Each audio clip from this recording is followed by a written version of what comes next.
Éminence, Excellences, Messeigneurs les archevêques et évêques, Monseigneur le secrétaire général, Messieurs les abbés, révérends pères, révérendes sœurs, messieurs, mesdemoiselles, je vous adresse mes salutations fraternelles et cordiales et souhaite à chacun de vous la bienvenue à cette session extraordinaire de l'Assemblée plénière de la Conférence épiscopale nationale du Congo. J'ai saisi cette occasion pour exprimer de vive voix à chacun de vous mes vœux les meilleurs d'une heureuse et fructueuse année 2024. Nous tenons cette session au moment où notre conférence vient d'être enrichie avec de nouveaux membres et qui participent pour la première fois comme évêques à notre assemblée plénière, lieu d'expression par excellence de notre collégialité épiscopale.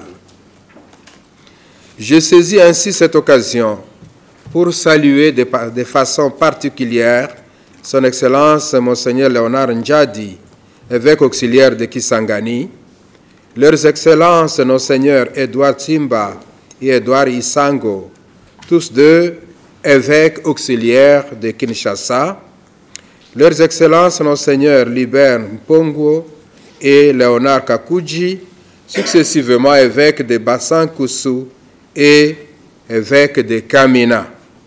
Et enfin, son Excellence Monseigneur Désiré Lengue, évêque nommé de Kilwa Kasenga. Nous leur exprimons vivement nos souhaits d'un fructueux ministère au sein de leurs diocèses respectifs.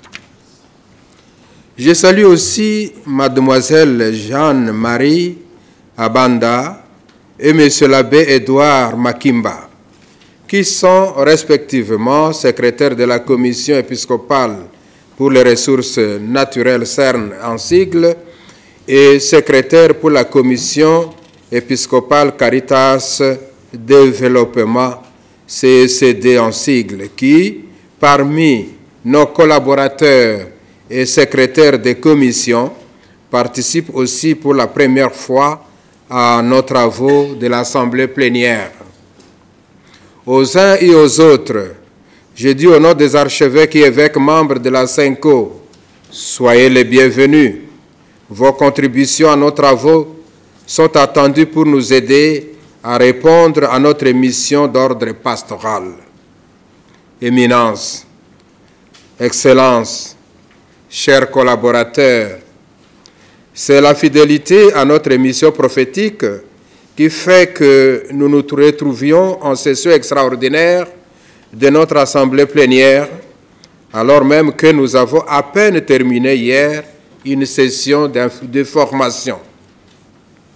La présente session de l'assemblée plénière sera essentiellement axée sur l'examen du paysage socio-pastoral de notre pays et l'analyse des défis pastoraux de l'heure. Votre présence à cette assemblée extraordinaire témoigne de l'importance que vous attachez à la pastorale d'ensemble sur l'avenir de notre pays et pour les orientations communes y afférentes. Qu'il me soit permis de vous en remercier très sincèrement.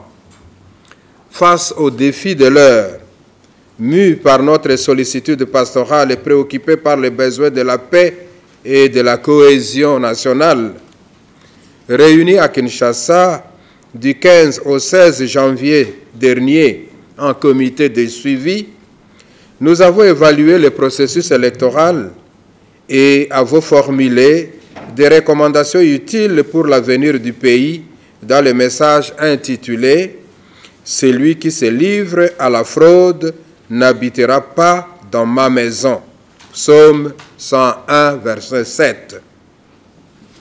Pour le besoin d'une consultation plus large, nous avons estimé utile que cette évaluation du processus électoral et la considération des questions sécuritaires se fasse dans un cadre plus large d'une assemblée plénière.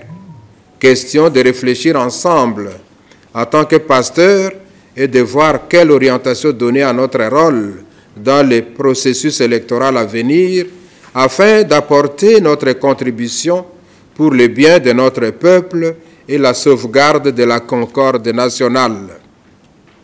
En marge du paysage socio-pastoral, nous allons échanger sur la consultation synodale dans le cadre de la préparation de la session de clôture du synode des évêques sur la synodalité en octobre 2024. Nous évoquerons aussi les questions concernant la célébration de l'année jubilaire Bienheureuse Annualité.